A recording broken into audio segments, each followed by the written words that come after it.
Hello, everyone. Thank you for joining today's webinar presentation, Trends in Patent Prosecution Don't Get Left Behind. My name is Patrick Nix, Business Development Manager at LexisNexis Intellectual Property Solutions. We have an interesting and informative webinar planned for you today. But first, I'd like to cover a few things before we get started. During the webinar, please feel free to submit questions using the questions feature in the control panel. Also in the control panel, you'll see a handout section. This is where you can access the webinar slides from today's presentation. A follow-up email with the slides and recording from today's presentation will be sent to you by tomorrow. Now I'd like to introduce our presenters. With us today, we have Dr. Jörg Helvig, who as a senior research analyst focuses on analyzing the research performance and trends for public agencies and academic institutes.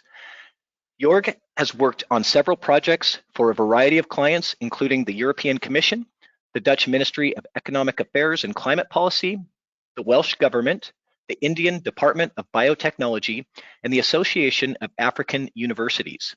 Dr. Helvig holds a PhD in chemistry from Georg August University, Göttingen in Germany, with a subsidiary subject communication theory and publicism. His vast experience and thorough knowledge come from working with higher education establishments, pharmaceutical companies, and other corporations, as well as government institutions. Also joining Jörg, we have our very own William Mansfield, the head of consulting and customer success in the Americas and EMEA for LexisNexis Intellectual Property Solutions. Will is responsible for overseeing the negotiation, creation, and delivery of global consulting work, along with managing the customer success team. He works closely with numerous international and Fortune 500 companies to ensure effective deployment of patent analysis for business strategy, M&A due diligence, portfolio management, and other use cases. Will has an economics background and experience in market and R&D strategy in the semiconductor industry. Thank you again for everyone for attending today's presentation. And with that, I'll turn it over to you, Dr. Jörg Helvig. Thank you, Patrick. Thanks for the kind introduction and thanks for having me here, actually.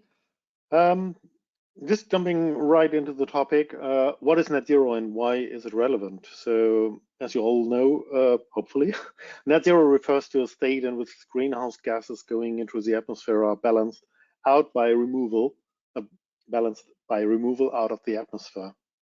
That is relevant because, quite simply, global warming is proportional to cumulative carbon dioxide emissions, which means that the planet will keep heating for as long as global emissions remain more than zero.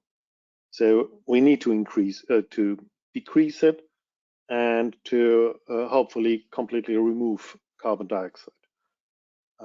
So to reach that goal, we need rapid development, deployment of clean energy technologies, and that means we need research. Research is essential. However, to track research is sometimes quite difficult, as research, or better, the more general term, research and development R&D, entails a wide spectrum from basic or even blue sky research towards deployment of actual technologies. Therefore, we need to look at both sides of this coin. Research on the one hand, basic research on the one hand, and the commercialization and technologies coming out of that. So the corporate sector, more or less. And we try to do that. And in fact, we did it. We did this assessment by looking at publications and patents. Next slide, please. What we did is, oops, that was one too quick, thanks. Elsevier recently published a report on pathways to net zero, the impact of clean energy research. This report, as you can see on screen, was designed to support evidence-led policy decisions, actions, but not only on governmental level, but as well on higher education institutions, on the corporate sector, really by providing a snapshot of what is the current state of clean energy research, who are the main drivers, what lags behind, where needs to be spent more focus on. with the aim of improving our understanding and providing pathways to net zero. We launched last year as Elsevier a sustainability science hub, where a collection of articles, tools can be accessed, including this most current report, Pathways to Net Zero.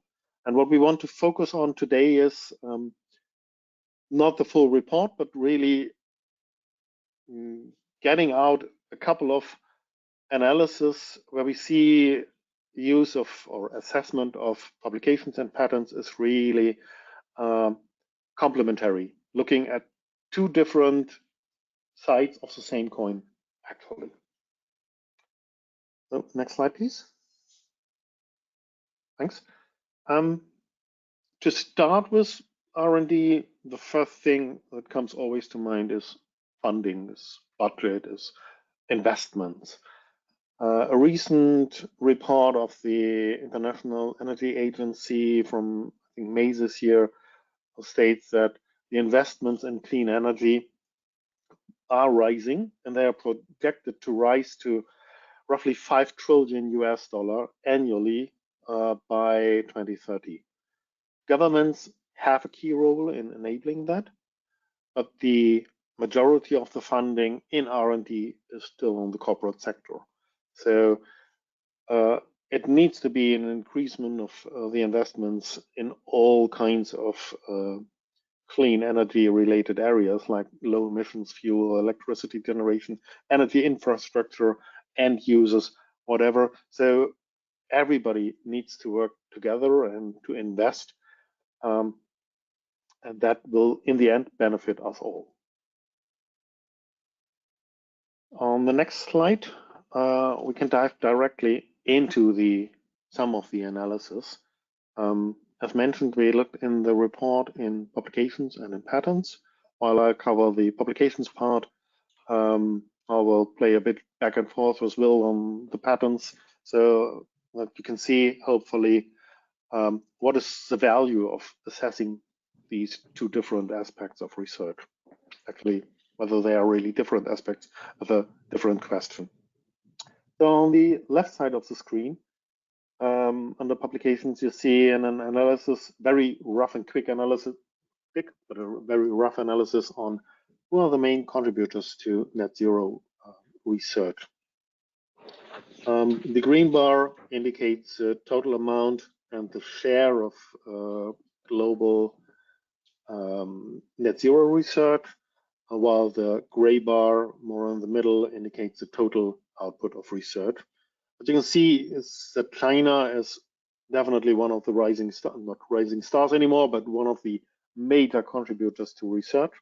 Globally, 14% of the global output of research is done by China. Still, the United States are the major player by, in total, 23% of the past 20 years. But if you look into net zero research, we see that China has already overtaken the US output by far. So in net zero research, China holds 24%, almost a quarter of the global research output is done by China or Chinese researchers. And the United States holds 18%. And then India is already the third biggest contributor with a share of 6.4%.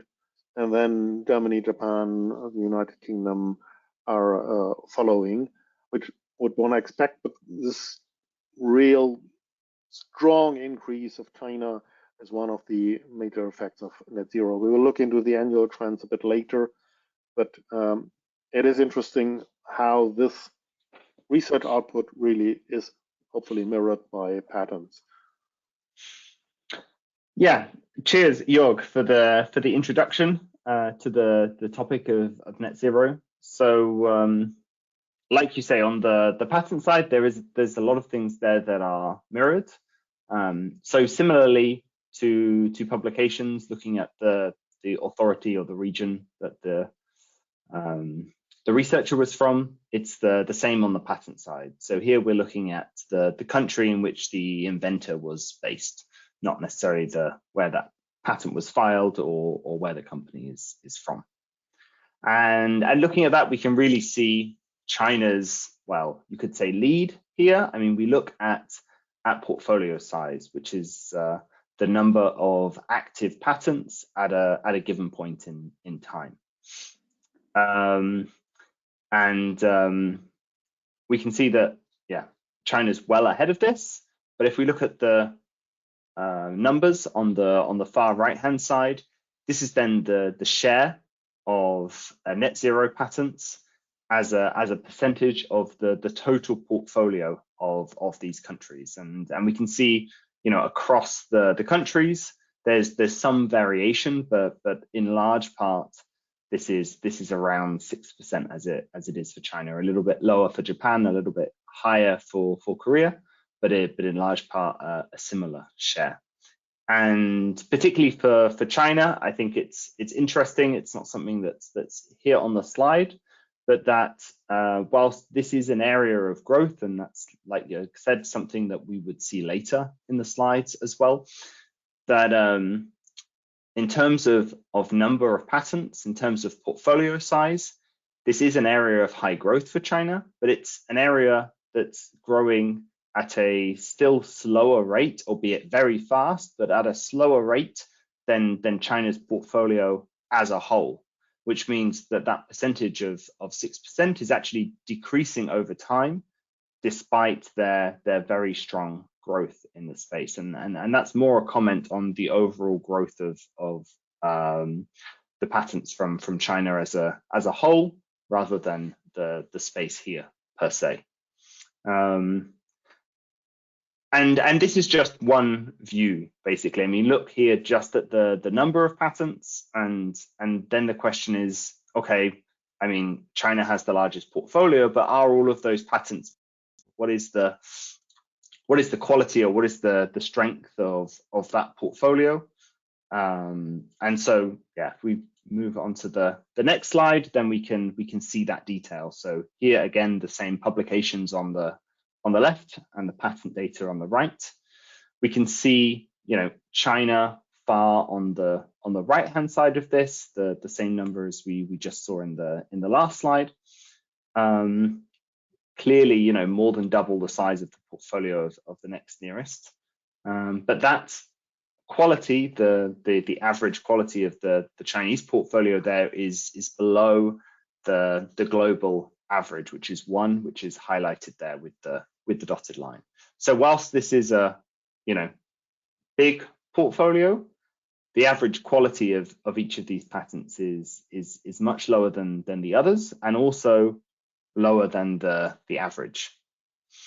The bubble size here is the patent asset index, which is the product of the axes. Basically, it's the competitive impact, the vertical axis, summed up for all of the patents that are in the portfolio. So effectively, the portfolio size multiplied by the competitive impact, the two axes. And so we can see that China does have the largest bubble size here, the largest patent asset index, only marginally so compared to the US. But I mean, this is again more a statement on the size of that portfolio than the quality of it.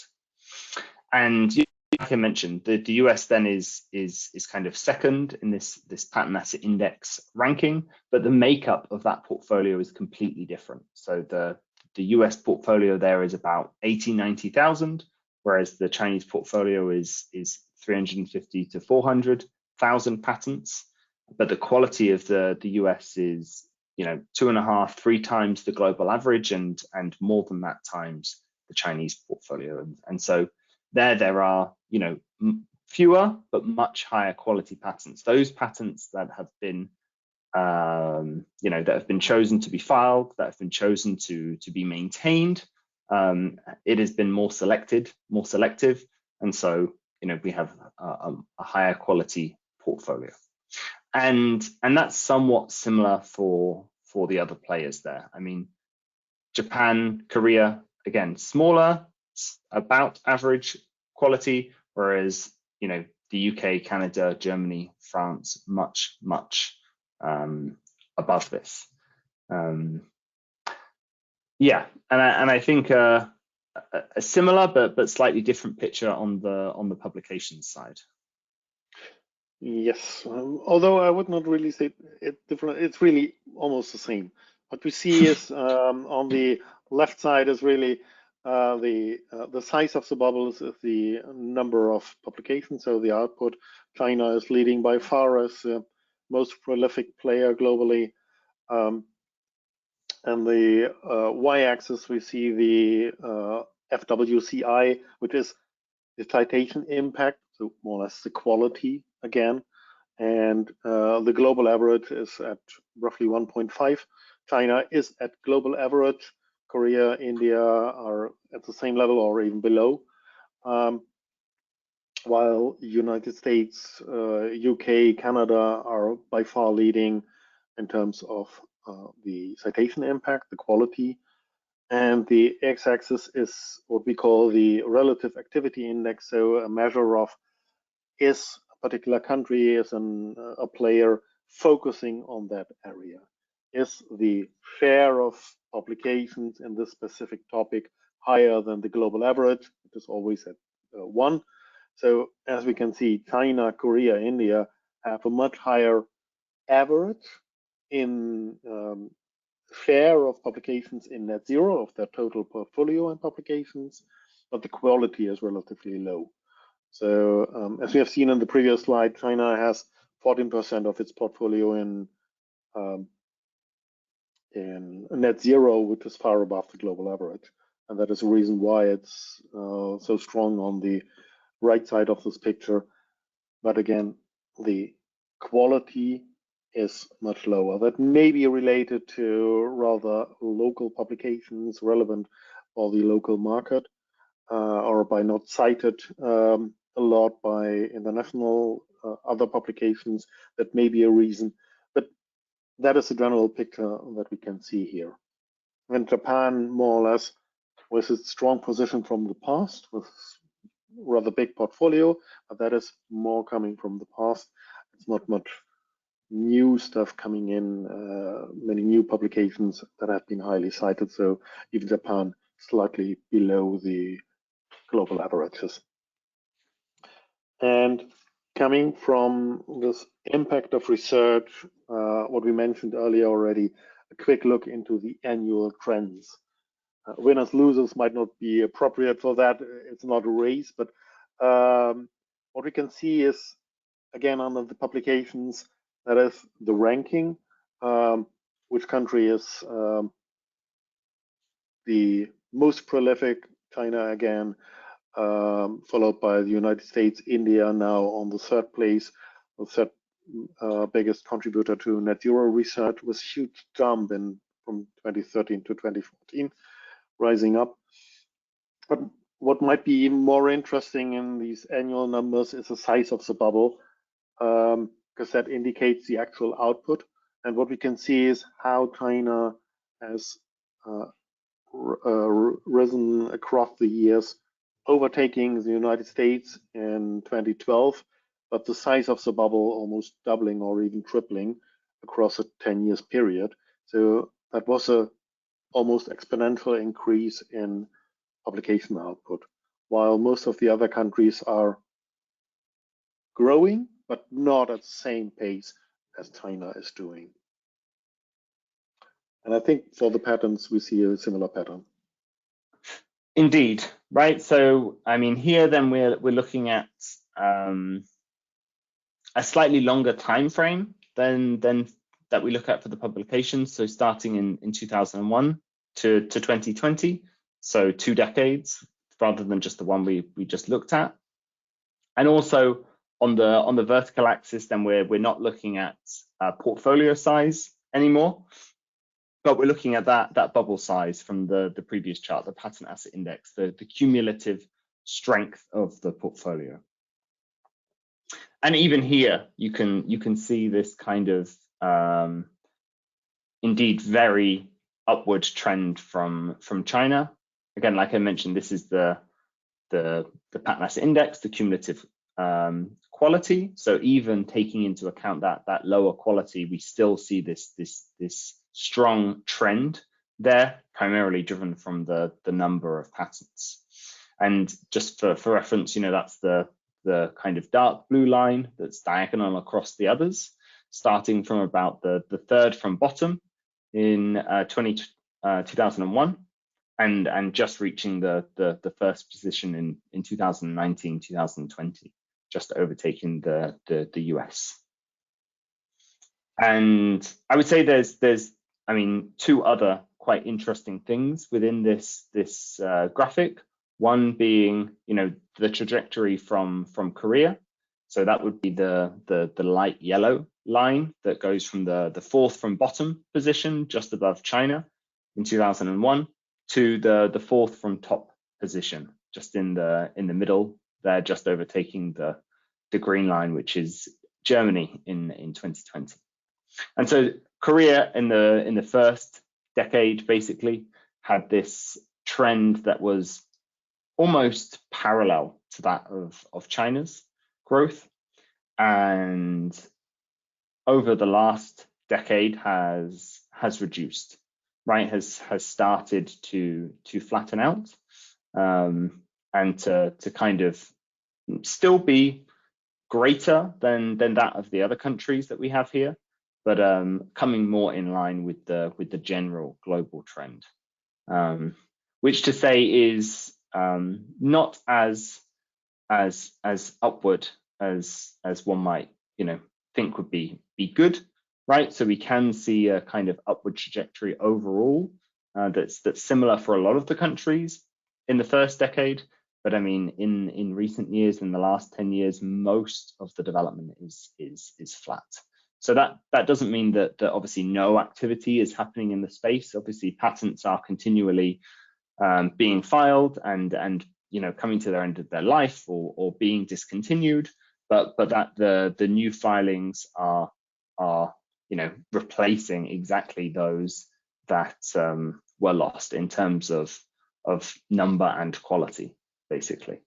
So in there we have a kind of flat, constantly moving but not too much growing level of activity within the patent space when it comes to net zero. And thinking about those countries, I mean, particularly thinking there about the trend from Korea, we could also consider the companies that are actually driving that trend. And so if we look here then at the top 8 organizations that are contributing to net zero from the patent point of view on the right here, we can see, for example, LG Chem and Samsung SDI, both of these very active in the area of energy storage and batteries, and so that is one of the primary reasons for being included, as this is an important technology for getting towards net zero.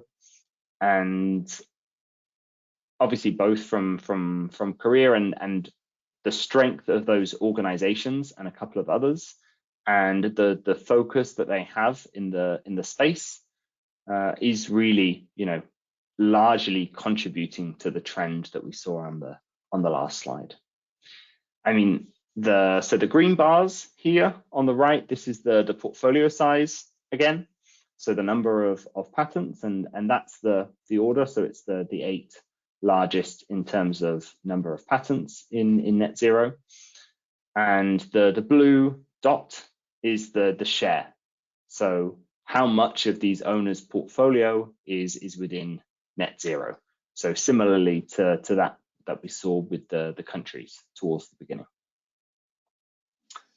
And so for those organizations, particularly LG Chem and Samsung SDI, you can see very high percentage shares, 50, 60%, because they are highly focused within these areas that have a large contribution towards net zero. And so they have a large absolute, but large share as well. And again, furthering that line that we saw in the last slide. I mean, the others in here, I mean, some more, some less so surprising. I mean, Toyota, this is contributions from hybrid cars and other reduction in fossil fuel technology in automotive. Panasonic and Bosch, there is again, high contributions from battery and energy storage technology. GE, there is a high contribution from wind energy, and that's also the case for State Grid Corp, which is also on the left-hand side, but a company, an organization running the grid in China, and also another Chinese player in there, the Chinese Academy of Sciences, which is a very broad organization in China, covering a wide number of institutes and research outputs, and so their technology captured in here is reflective of that. So covering some elements of solar, of reduction in fossil fuel technologies, of biomass, even of nuclear energy elements are included in that research. And so, with State Grid Corp, for example, there's some reflection of these organizations in the publications as well, but also, Jörg, maybe you can explain that. Yep. So from the publication side, we have a couple of the same institutions we have already seen. We focused on the left side of the screen on the top 9 corporates in terms of publication output, really articles, reviews, etc., conference proceedings from the corporate sector. That's the reason why Chinese Academy of Science is not showing up on this slide. It would show up in terms of publications as the major contributor globally, because CAS, Chinese Academy of Science, holds alone 37,000 publications in net zero, followed by CNRS and France with more than 20,000. So the corporate sector is still lagging behind in terms of publications, but that's not the core aim of doing research, not publications. They are focusing more on the patent commercialization side. That's what we see. What is interesting, the slide is showing the output, and the coloring indicates the impact. Again, this field-weighted citation impact, so the citation measure, the indicator of quality of the publications. And what we see that the 3 Chinese corporate institutions in this sector or in net zero are quite prolific. State Grid Corporation with more than 5,000 publications, but the quality is still below the world average of 1. Whereas other institutes like Samsung, General Atomics, VTT Technical Research Center in Finland, with a pretty good quality, well above the world average, and a quite strong contribution. Of these 9 corporations in the analysis are the only ones globally with more than 1,000 publications on net zero. So there is still much more that can be published, especially since many corporations have a huge impact, as we see with Samsung, with IBM really leading by the citation impact. And coming from the corporate contributors of net zero on the next slide to the individual technologies they stand for. Will has already mentioned some of the underlying technologies that the corporates are focusing on, why they are so strong, and looking into technologies, a real rough aggregation of publications into batteries, bioenergy, energy efficiency, and so on, reveals that there is a general growth. Again, it's a logarithmic scale, so bioenergy started with around 200 publications in 2001, and it's now then more than 2,000, 3,500 actually. So they increase their output more than 10 times.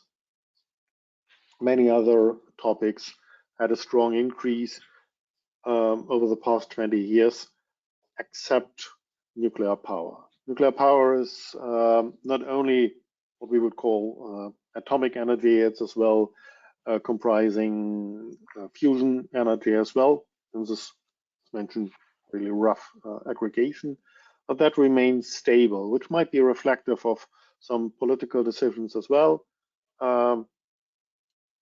So these are trends that we sometimes see, that there are political decisions that they are reflected 1-2 years later in the publications. That might be a reason for nuclear power more or less stable. On the other hand, wind power, biomass, really was a strong increase over the past 20 years. Yeah, and in terms of the patent side, I mean, for sure, I think, you know, policy and public opinion, you know, have a big impact on these trends over time. I mean, the topic we talk about, the strength and growth from China is definitely affected by the Chinese decisions on supporting patents, as they had been doing in the past. And similarly on the patent side, the one of the major noticing things to notice in there is also the flat line there from nuclear energy, the similar color on the left and on the right in a similar place, just continuing, obviously, and then being overtaken as the others trend upwards, and it kind of is stable. And like I said with the others, that doesn't mean no patenting activity is going on, but just that, you know, those that are being filed are equally replacing those that are being lost through inactivity. So the technologies here in terms of patents, and we'll get into this a little bit later when we talk about the definitions of net zero and how that came about. But I mean, here, these technologies are the kind of core elements to how we have defined net zero. So these are kind of the subcomponents of exactly what we have talked about so far. And I mean, overall, there is, of course, you know, a similar trend as we've seen, this kind of slight upward, but not massively increasing. I mean, in the first decade, you can see driving factors from biomass, from wind, from solar. This is the dark blue, the kind of medium blue, and the gray lines that go up until about 2011, 2012, and then are a kind of taper off and become, you know, equivalent to the rest of the pack that is there. And you know, if that was just solar, I might suggest, knowing a little bit about the solar industry, that the price collapse that happened around 2011 in the industry might be a contributing factor to the kind of change in trajectory there, as prices in that industry dropped off a cliff. A lot of those organizations doing heavy research, a lot of the corporates doing heavy research, could no longer afford to be operating, let alone to continue that research. So it had a big impact. And it does make me wonder if something similar happened in those other two industries at the same time to have this almost identical trend. But I mean, these, like I say, there is some upwards trend there, even in the more recent years.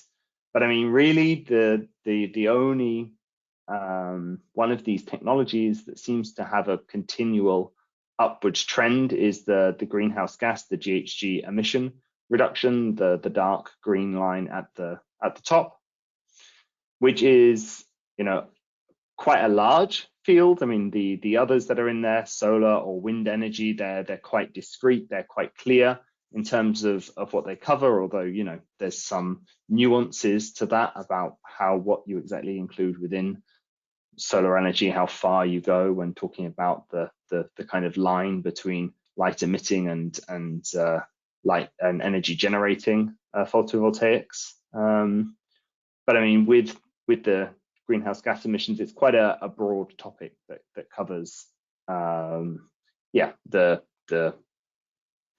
optimization of processes, the capture of emissions as they're leaving sources of generation, So there's quite a lot of topics that go into this, and this is the one area that seems to be growing most consistently and most and with the strongest gradient, which, I mean, for me at least, more indicates that there is a greater focus, at least in recent years, on making existing technology work than really the effort level to replace it necessarily with maybe some of the other newer, more long-term solutions to the question of net zero, rather than just reduction in these.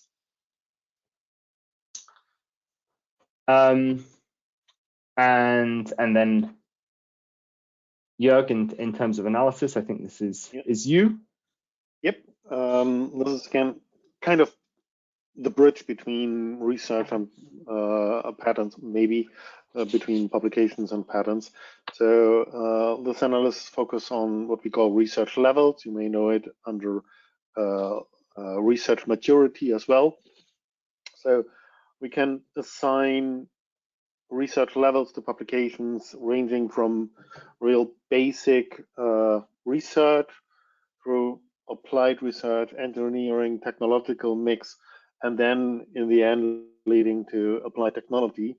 And what we can see in the past 20 years is that basic research and applied and engineering technological mix remains more or less stable at their levels, but there is a shift from applied research towards applied technologies. So really maybe a sign of deployment of technologies, that research that was tracked initially as kind of applied is now really going into applied technologies, into spilling over into patents, into commercialization. And that is something that we found really interesting. We can do that on topic level, on technology level as well.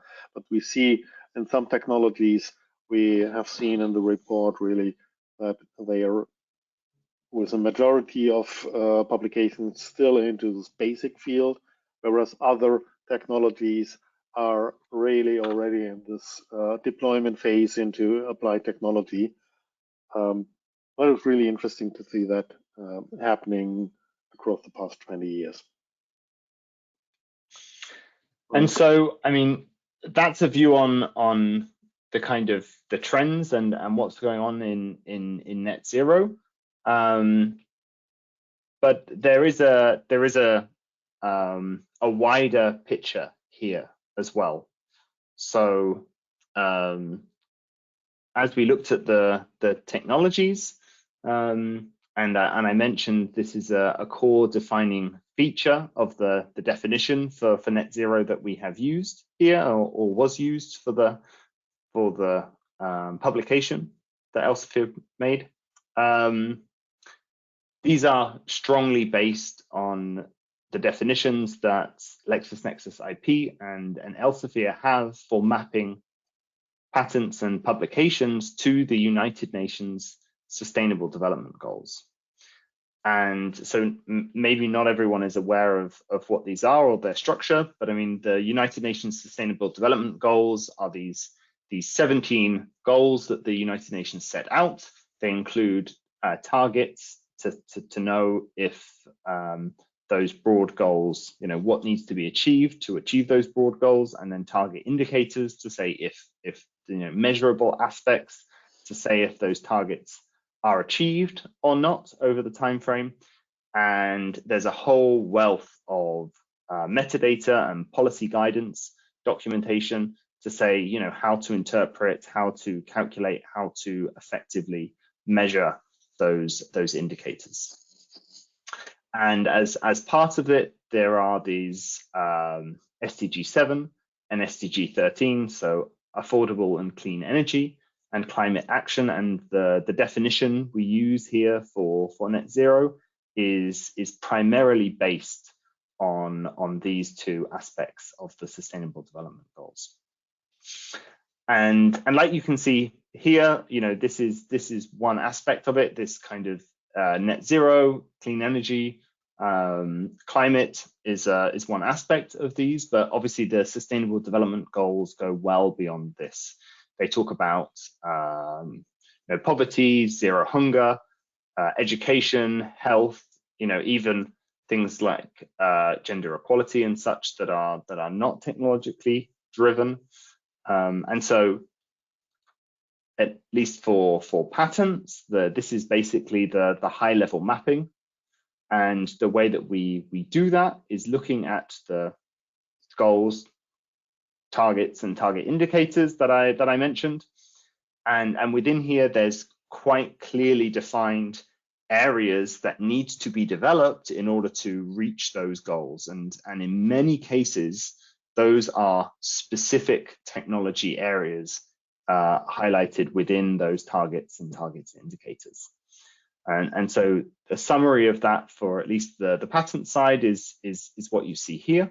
So the titles of the SDGs are in the colored text, and below this there are elements of the technologies that go into this. So you can see in the bottom right there is the energy one, which includes renewable energy, energy efficiency, improvement in fossil fuel technology, energy infrastructure, things that we've already talked about within the searches that we've looked at. I mean, there are some areas of the SDGs that are not covered, or they don't cover patentable technology, basically. So 8, 10, 16, and 17. So these are work and economic growth, inequalities, peace, justice, and strong institutions, and partnership for the goals. They're not covered by technologies, I think, and so aren't included in the patent mapping. But they at least 8, 10, and 16 are included in the publications as these go beyond just pure technology. And this provides us a really strong base for doing a lot of research, a lot of analysis. But the SDGs are also a really important topic for a lot of organizations. It is really a really, we have these conversations with our clients, with others, and it's something that comes up very, very frequently. I think, Jörg, from your side as well, this is a topic that a lot of your typical clients pick up. Yeah, so world organizations like definitely UN organizations, but as well, as you can see on the screen, the World Bank, funding bodies like UKRI, but as well governments like more in the middle, that is the Well-being of Future Generations, Wales Act. So almost all countries, or a lot of countries, have embodied and endorsed the SDGs and put them into a legal framework within their country. Like Wales did, was one of the first countries to really put it into legal acts to combine the SDGs with rather boiling it down to national goals and embodying that into a legal framework. And most of the time, these endorsement and support of the SDGs include the requirement of track the success of SDGs. So what has been done to achieve the SDGs? They should be in place in 2030, and we need to track it. And that's what we hear in lots of our discussions with world organizations, governments, funding bodies. How can we track? How can we measure our progress on the SDGs? And I think the same is true for the corporate sector. Yeah, I mean, basically every corporate organization that we've talked to and mentioned sustainability or the SDGs, they've every time have an interest in this. Every time they are being asked to report on this, not just as an organization, but also even departmentally. What is the patent department? What is the research and development team? What is every department doing to contribute to sustainability? And very frequently, we have also done this research looking into the investor communications of some of the top 100 patent holders, and I think 78% of them mention explicitly the Sustainable Development Goals. in their investor communication. So not only is sustainability a topic for basically every corporate, but also the SDGs particularly are the most leveraged framework for that. And, you know, different corporate organizations are on a different path to this, so different states. I mean, lots of them, all of them are interested in this.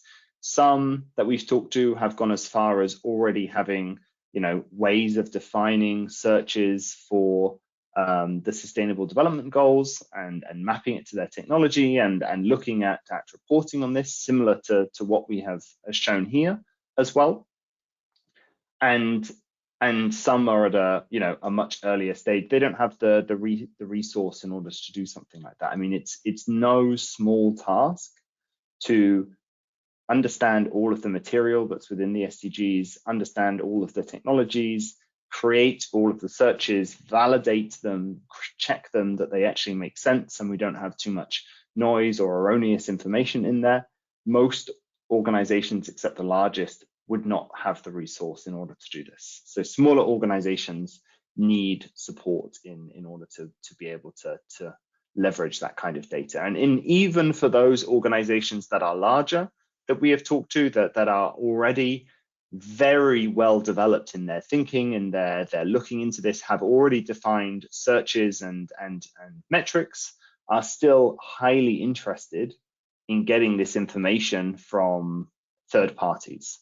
Because if they're able to say, rather than, you know, we assessed ourselves as being very sustainable, that they can say someone else has looked at this and objectively said that we are sustainable compared to our peers, compared to the overall world, that is a much more meaningful message and is more trustworthy to investors, to, you know, employees, to customers than them saying it themselves. And all of those are also interested in, you know, buying products from, working with, investing in sustainable companies. Again, you know, there's a lot of research that looks at understanding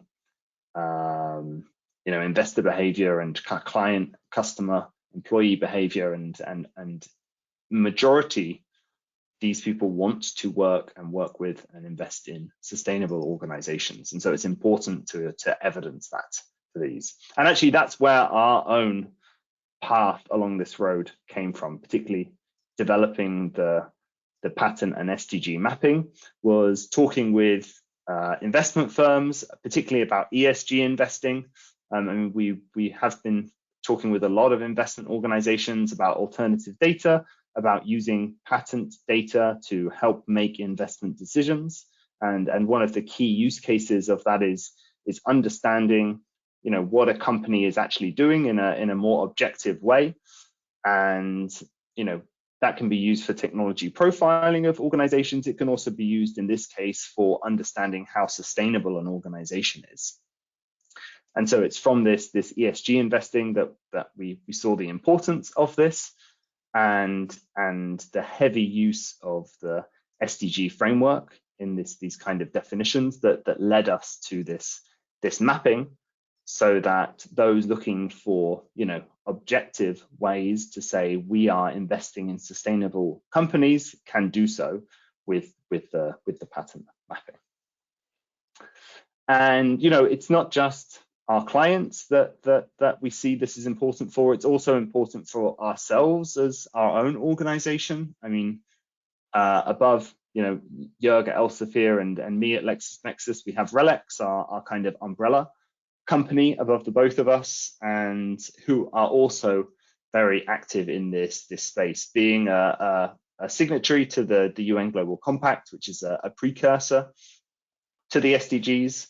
And both organizations have continued to contribute to this kind of movement with initiatives like the LexisNexis Rule of Law Foundation. And we as companies aim to provide unique contributions that's going to have a positive impact on society, to leverage our unique knowledge and resources and skills in order to do this. And the SDGs provide such a clear framework for understanding what we can do to positively impact society. And not only is this something that we've actively have here, but we also, have clear messages from our organization, from our CEO Eric Enstrom, and the RELX SDG Resource Center, which is an online platform with curated information about the SDGs from across the RELX organization. So, I think it's quite clear the importance of sustainability and the SDGs particularly for basically all stakeholders. It's an important topic and something that needs to be reported and measured. And in there lies the challenge. So what is a good way of objectively doing this? And that's where we come to the power of combining the UN SDGs with patents and with scientific literature publications. So there is this often a problem when people want to measure or say something is sustainable or not.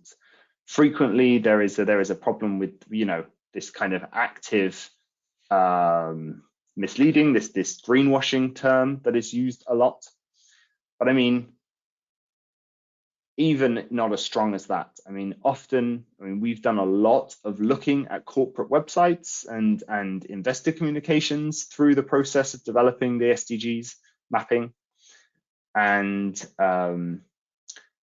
many of them, like I said, nearly all of them actively mentioning the SDGs. Most of them, though, don't clearly say how they measure their contribution. They say that they contribute, but they don't say how that's really measured. And looking closely at some of them, some of that could be quite dubious, potentially. And so having a clear method, something that is generally accepted, easily measurable, transparent, is of such importance to the credibility of any message that a company is giving out about sustainability. So with patents and publications, we have a very measurable source, right? Particularly patent data is publicly available, and both of these elements are quite easily accessible to people in terms of data points that they can check. It's then very transparent. What is the technology within the framework of the SDG, the mapping to the patents and the publications, and then going beyond this, as you've seen in the slides, there are these scientifically developed valuation metrics that the patent asset index for patents is. That is frequently used and tried and tested by many organizations, including those like the European Commission, for example, who use the patent asset index methodology for decisions on whether to approve merger and acquisition transactions, and have actually used it to make decisions in cases like the Dow and DuPont case and the acquisition of Monsanto by Bayer. Parts of those organizations had to be divested because of decisions based on the patent asset index methodology. And the accessibility of this. So we have clear, robust platforms for looking and accessing this data that we can then do this analysis and see clearly, is a company sustainable or not? Is an industry, is a country, and are we moving in the right direction? So as a kind of summary, we have this clear goal, this purpose, the United Nations Sustainable Development Goals, and this very clear framework that is a call to action for investors and stakeholders more broadly across the industry. There is this clear source of data, like the patents and publications that we talked about. This is measurable. We can apply a score, a value to this, and very clearly report and show the evidence of this to give value to the organizations to which we serve. So that is the last slide. We will take time for some questions. We have just a few minutes, so we might not be able to get to all of the questions that are there. But you know, please feel free to use the chat option within the GoToWebinar panel to submit questions. If we're not able to answer yours now, we will definitely get back to you and answering it. So yeah, I mean, there is something here about asking asking about the price drop that I mentioned, and is that not an incentive for companies to focus on these technologies? Well, I guess, you know, we could get into a commercial discussion there about the two sides of this. I mean, it might be an incentive for people to maybe deploy the technology, which is clearly something that we have seen with solar, for example. So that's obviously super important. But you know, the point I was mentioning there is that at the time, this radically changed the industry and meant that the, you know, business model for those that were in that space were then, you know, a lot of them not able to continue, and so not able to continue the research that they were doing in the way that they were doing. And particularly now that industry is in a place where they are really trying to make it as effective, as cheap, as and I don't mean cheap as in bad, but cheap as in, you know, not costing a lot, to be competitive against traditional sources of energy. But I think, you know, whilst that is the case, we still need further innovation. I mean, there's now, particularly with wind and solar, a lot of talk about, you know, the requirements of building up the grid, for example, to be able to transport energy from where it's produced to where it needs to be consumed. And so just because we have maybe in that industry reached a kind of point where we are at, you know, mass commercialization of that and commoditization of a product, we still need a lot of research there to make the whole system long-term sustainable.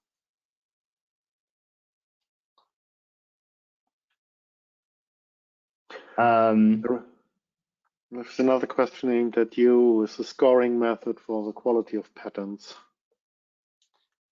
Utility models.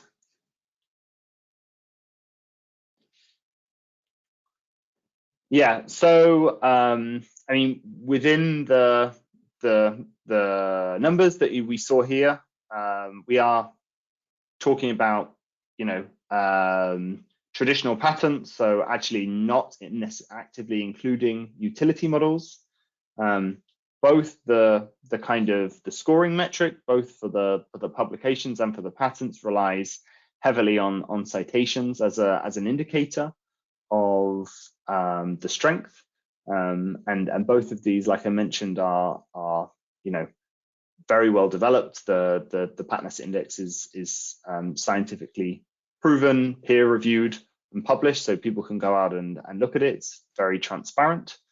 But I mean, it was not originally designed to work on utility models, and whilst we could apply it to utility models, obviously the citation behavior in utility models is quite different than patents. So they obviously don't have a search report, so then there is less citation behavior within utility models. They can still, of course, be cited, right? So a traditional patent can cite a utility model, and that would be picked up and would be added to the score.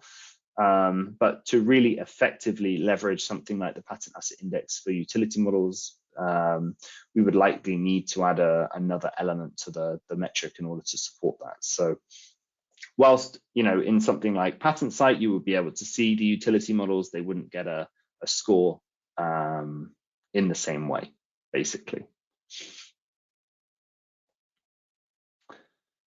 Okay, so yeah, I think we're at time. So if any other questions, we can get back to people.